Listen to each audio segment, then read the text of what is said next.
میں آج اسلام آباد پالیسی انسٹیٹیوٹ کا شکریہ ادا کرتا ہوں کیونکہ اس ملک کی ایک بہت اہم وقت پہ، ایک فیصلہ کن وقت پہ انہوں نے یہ سیمینار کیا اور اس کی بہت ضرورت ہے پاکستان میں کہ ڈبیٹ کیا جائے کہ یہ ہوا کیا پاکستان سے، کہ ایک ملک میں ایک اچھا بلا، یعنی اگر کمپیئر کریں مشکل حالات میں ساری دنیا میں بحران آیا ہوا ہے، جو کرونا کے آفٹر افیکٹ ساری دنیا میں ہے، اس کے بعد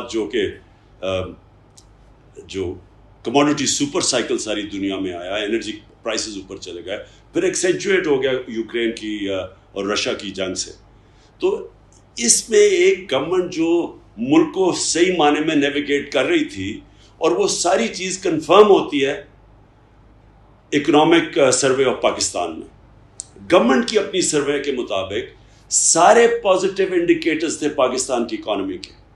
ہماری سب سے بڑی زراعت وہ صحیح جا رہی تھی، ہماری جو لارج اسکیل مینوفیکچرنگ ہے اس کی بڑی دیر کے بعد اتنی روبسٹ گروتھ تھی، ہماری جو گروتھ ریٹ تھی وہ 6% پہ تھی، 2 کنزیکٹیو سال میں 5.6 اور 6% گروتھ ریٹ، یہ صرف 17 سال کے بعد پاکستان میں ہوا۔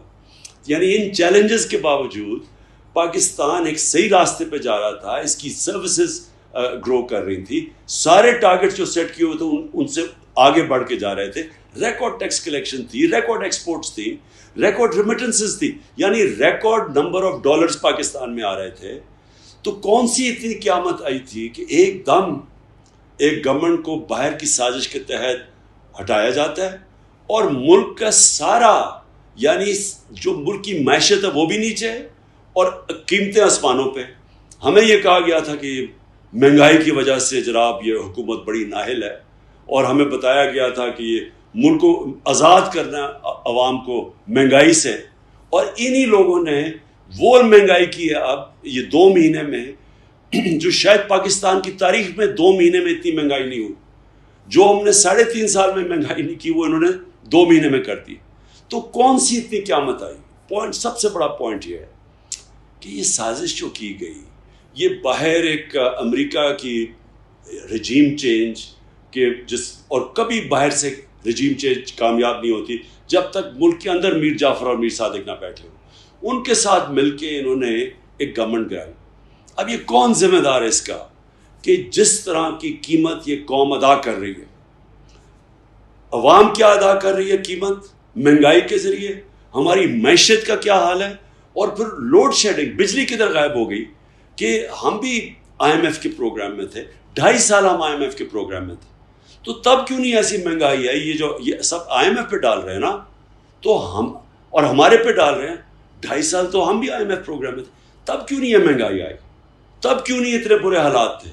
تب کیوں نہیں اکانومی سکویز ہوئی؟ کیا آتے ساتھ ہی 2 مہینے کے اندر کون سی قیامت آ گئی کہ سارا کچھ ہی، مہنگائی بھی بڑھ گئی، بے روزگاری بھی بڑھ گئی، ایکسپورٹس بھی گر رہی ہیں نیچے، جو بڑی مشکلوں سے ریکارڈ پہ پہنچی تھی۔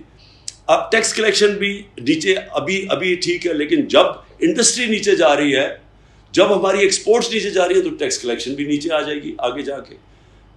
جو سب سے خطرناک چیز ہے ملک کے لیے کہ ہمیں ہماری جو اکانومی ہے وہ سب کو اب یہ خوف ہے کہ یہ سری لنکا کی طرف جا رہی ہے، اور اگر سری لنکا کی طرف چلی گئی اور معیشت کمزور ہو گئی تو ہمیں سب کو پتہ ہے کہ اس کا اگلا کیا مسئلہ آنا ہے، نیشنل سیکیورٹی کے اوپر۔ ہم نے جو پہلی پاکستان کی نیشنل سیکیورٹی پالیسی بنائی تھی، پہلی دفعہ ہم نے کلیئر کیا تھا کہ ملٹری سیکیورٹی ایک طرف ہے، اکنامک سیکیورٹی اتنی امپورٹنٹ ہے، اور مثال دی تھی سوویت یونین کی کہ سوویت یونین ملٹری انسیکیورٹی کی وجہ سے نہیں گیا، وہ اکنامک انسیکیورٹی جو ایک معاشی مسئلہ ہے وہ ٹوٹا۔ تو ہم پہلے سے بھی ہماری طرح کے لوگ یہ کہہ رہے تھے کہ جو رجیم چینج ہے، کیا جو امریکہ نے ہمارے اوپر یہ مسلط کیے ہیں پاکستان کے بڑے بڑے ڈاکو، اور یہ یاد رکھیں کہ یہ کبھی نہیں ہوا کہ 1100 ارب روپیہ NRO2 کے اندر ان کے معاف کیے گئے، یعنی رول آف لا کی دھجیاں اڑا دی گئی ہیں کہ طاقتور کے لیے ایک قانون اور کمزور کے لیے چھوٹے چور جیل میں اور بڑے ڈاکو بن گئے وزیر اعظم اور چیف منسٹرز۔ تو یہ جو رجیم چینج ہے یہ امریکہ نے ہمارے بھلے کے لیے نہیں کی، وہ رجیم چینج کرتے ہیں اپنی فورن پالیسی آبجیکٹیوز بیٹ کرنے کے لیے. وہ چاہتے ہیں کہ پاکستان میں بیسز بھی ہو جائیں, ہمیں پھر سے استعمال کریں. وار اور ٹیرر میں جو ہم نے ان کا ساتھ دیا, جو اتنا بڑا نقصان پاکستان نے اٹھایا, وہ کبھی ہمارا شکریہ ادا نہیں کیا, کیونکہ ہم خود ہی ٹیشو پیپر کی طرح اپنے آپ کو استعمال کرنے کے لیے تیار ہوتے ہیں. لیکن اس باری وہ پھر سے چاہ رہے ہیں کہ پاکستان کو یہاں بیسز بھی ہو, یا وہ یہ چاہ رہے ہیں کہ ہم ان کی فورن پالیسی یعنی روس سے, مسئلہ آپ کا روس کے ساتھ ہے لیکن ہم اس کی قیمت ادا کریں کہ نہیں ہم سستا تیل نہیں بگوا سکتے. ہندوستان کر سکتا ہے, ہم نہیں کر سکتے غلام. وہ اپنے لیے استعمال کرنا چاہتے ہیں. کیا ہمارے ملک کے اندر لوگوں کو خوف نہیں ہے کہ کیا انہوں نے اس ملک میں رہنا ہے؟ کیا جن لوگوں کے پاس اختیارات ہیں, جو نیوٹرلز ہیں ہمارے, جو کہتے ہیں کہ جی ہم اب پیچھے ہٹ کے نیوٹرل ہو گئے, کیا یہ ان کا پاکستان نہیں ہے؟ کیا اگر یہ معیشت نیچے جائے گی تو کیا ان کو نقصان نہیں ہوگا؟ جو لوگ جن کا جینا مرنا پاکستان میں ہے, کیا وہ لوگوں کو فکر نہیں کرنی چاہیے؟ اور سب سے بڑی بات یہ ہے کہ جن لوگوں کو ہم نے مسلط کیا ہے, کیا ان کا انٹرسٹ ہے پاکستان میں؟ کتنا ان کا انٹرسٹ ہے پاکستان میں؟ اگر ان کا انٹرسٹ پاکستان میں ہوتا تو وہ ہر وقت جب بھی ان کے اوپر کوئی کرپشن کیس ہو تو باہر نہ بھاگ جاتے. ہر وقت باہر بھاگتے ہیں, NRO لے کے واپس آ جاتے ہیں, پھر جب کرپشن کیس پھر باہر بھاگ جاتے ہیں. اب یہ پھر واپس آنے کی سوچ رہے ہیں صرف اس لیے کہ انہوں نے اپنے آپ کو NRO دلوا دیا. کیا یہ ہے پاکستان کا انٹرسٹ؟ اور اگر ہم یہ سمجھ رہے ہیں کہ ہمارا انٹرسٹ ان چوروں کے ساتھ ہے تو اس کا کوئی مستقبل نہیں ہے. میں اس لیے آخر میں یہ بات کرنا چاہتا ہوں کہ دیکھیں, یہ جو رجیم چینج ہے, یہ عمران خان کو کوئی میرا نفع نقصان کیا ہے, لیکن پاکستان کو بہت نقصان ہے اس کا. اور جو باہر کی جنہوں نے کیا ہے وہ اپنے لیے استعمال کریں گے ہمیں, اور جنہوں نے اندر صرف اور صرف ایک وجہ سے اس سازش کے اندر شرکت کی تھی کہ ان کے کرپشن کیس ختم ہو جائیں, وہ اپنے لیے ہمیں ملک کو استعمال کر رہے ہیں. نقصان پاکستان کا, نقصان ہمارے آنے والی نسلوں کا ہے, نقصان آج پاکستان کی ساورنٹی کا ہے. یہ ایک ملک بنا تھا, ایک ہندوستان کے مسلمانوں نے پاکستان کے لیے ووٹ دی تھی, جنہوں نے پاکستان نہیں بھی آنا تھا, صرف ایک وجہ سے کہ وہ آزاد ملک دیکھنا چاہتے تھے. لا الہ الا اللہ, کوئی نہیں ہے خدا سوائے اللہ کے, کسی اور کے سامنے ہم نہیں جھکتے, اس نعرے پہ بنا تھا.